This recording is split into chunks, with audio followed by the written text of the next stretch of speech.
When he opened his eyes again, he found that the charcoal in the kiln had already turned to ashes. At this moment, his hope was instantly shattered. In the month of December in Chang'an cities, stone streets were frozen iron hard, with icicles hanging like daggers from the eaves. The snowy wind cut at people's faces like a knife. The high gates of officials and nobles are tightly shut, with the sound of crackling charcoal inside. They are wrapped in mink coats around the stove, with wine warming and the aroma of meat wafting through door cracks, making it cozy enough to doze off. At this time, the wind in Zhongnan Mountain, dozens of miles from Chang'an City, blows even more fiercely. An old man was swinging an axe, chopping tree branches as thick as a bowl that were frozen hard. This old man, struggling to survive in the wind and snow, is the famous charcoal seller from Bai Juyi's writings. Deep in the southern mountains, a thinly dressed white-haired old man braved the biting cold, struggling to enter the mountains. He was vigorously chopping wood. His hands were red and painfully cold, yet he was still unwilling to stop wielding the axe, only hoping to chop more wood to exchange for copper coins to buy medicine for his wife, coarse rice to feed the family, and a tattered cotton-padded jacket to withstand the bone-chilling wind.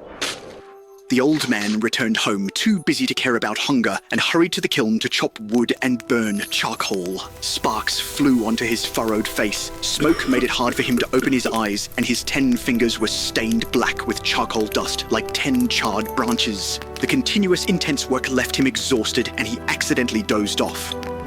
But when he opened his eyes again, he found that the charcoal in the kiln had already turned to ashes. At that moment, his hope was instantly shattered. He lunged toward the kiln opening, his murky tears mixed with charcoal dust rolling down, chokingly shouting, "Gone. It's all gone. I'm ruined completely. What should I do now?" He bitterly regretted dozing off, and just as he was weeping, he woke up again, seeing the charcoal in the kiln still emitting thick smoke. It turns out that the time it takes for a poor man to take a nap is enough to have a deadly nightmare. He looked at the hard-earned card of shiny black charcoal and began to calculate in his mind, how much could this charcoal sell for? Is it enough to buy a thick winter coat? Is it enough to get medicine for his wife? Working so hard, all for the simple hope of adding a warm winter coat and letting the family have a full meal, yet he only wears a thin and tattered garment, shivering all over when the cold wind blows. He looked up at the sky, shivering as he muttered, "Oh, heavens, please make it colder. The colder it gets, the more valuable the charcoal becomes." The old man was nearly freezing to death, yet he wished for colder weather. This contradiction can only be understood by those who have tasted the bitterness of life. It was as if the heavens truly heard his sorrowful and contradictory plea. At night, heavy snow was falling, and the snow outside the city was a foot thick. Before dawn, the old man drove the old ox, pulling a full cart of charcoal towards the city. The road was covered with snow, and as the wheels rolled over, the ice crunched, making it especially hard for the cart to move. The ox was panting heavily from exhaustion. The old man's stomach had long been numb from hunger, leaving only the piercing cold. By the time the sun was high in the sky, he finally reached the south gate of the market. He collapsed in the muddy, icy snow to rest, struggling to gnaw on a cold, steamed bun. In the palace's inner courtyard is a warm pavilion. Its carved wooden windows are shut, keeping the cold outside. Inside, it is warm as spring, scented with precious spices.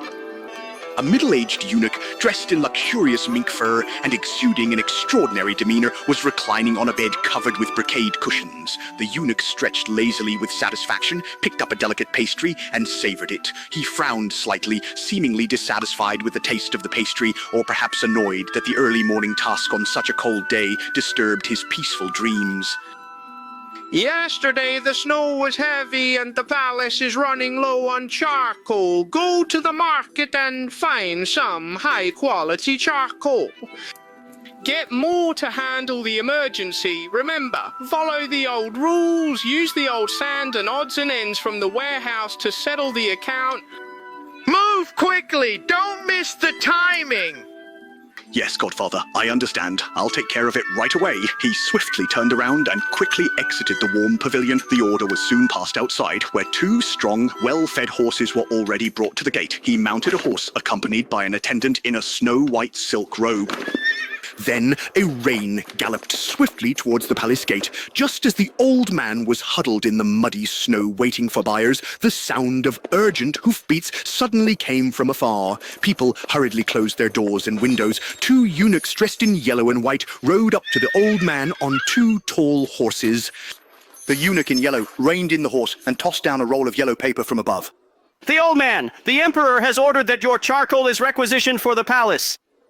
The old man's mind went blank with a buzzing sound. Before he could recover, the official in the white robe had already jumped off the horse and said fiercely, "Old man, are you deaf? Turn around! Go!